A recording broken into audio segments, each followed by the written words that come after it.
That TV show, I don't even know why she played that. She doesn't know how to find the real shows. That's just a webisode. But my brother and I, this was not my career choice. Most people who really know me know that I went to school for singing and acting, and I graduated with a BA from Fairleigh Dickinson in performing arts.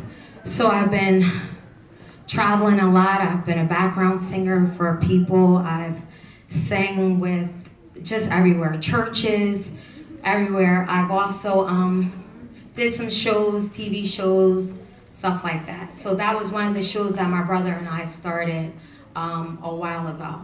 Now we started that show and we started planning it in the back office of Belmont Homes.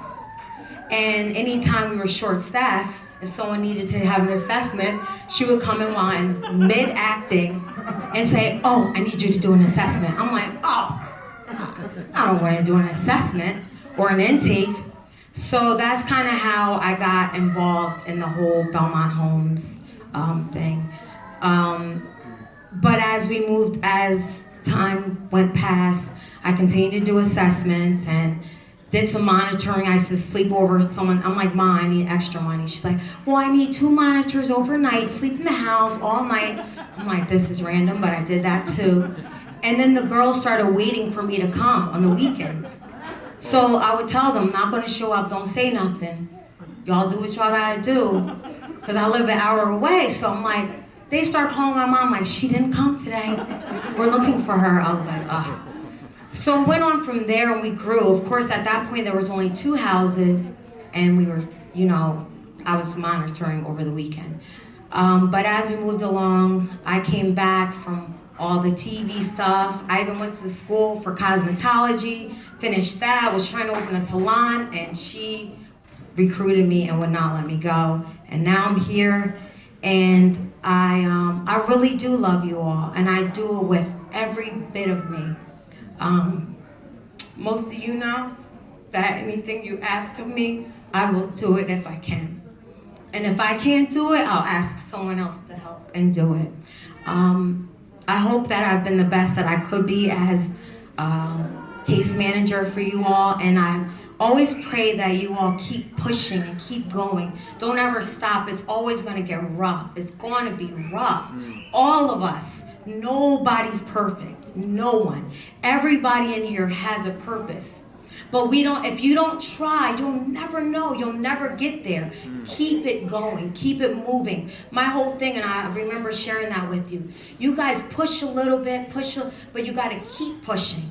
Everything I've done or accomplished, I'm not great, but it still took a lot of fortitude. It took me staying in there and keep going.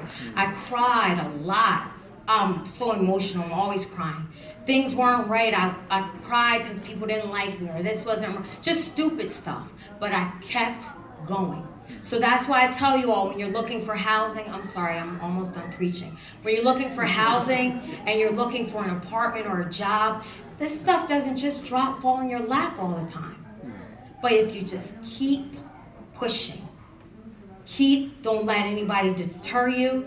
Don't let anybody disturb you, distract you. Just keep pushing, okay?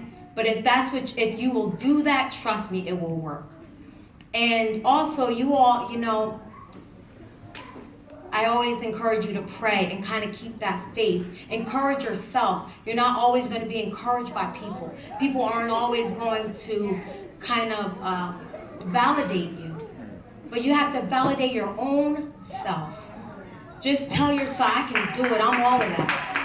No, sometimes we don't even have parents or cousins or family that does it. You got to validate yourself. So encourage your own self.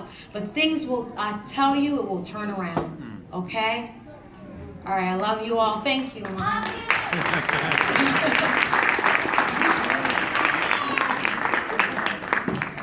Okay, it's time to eat. Who can bless this food?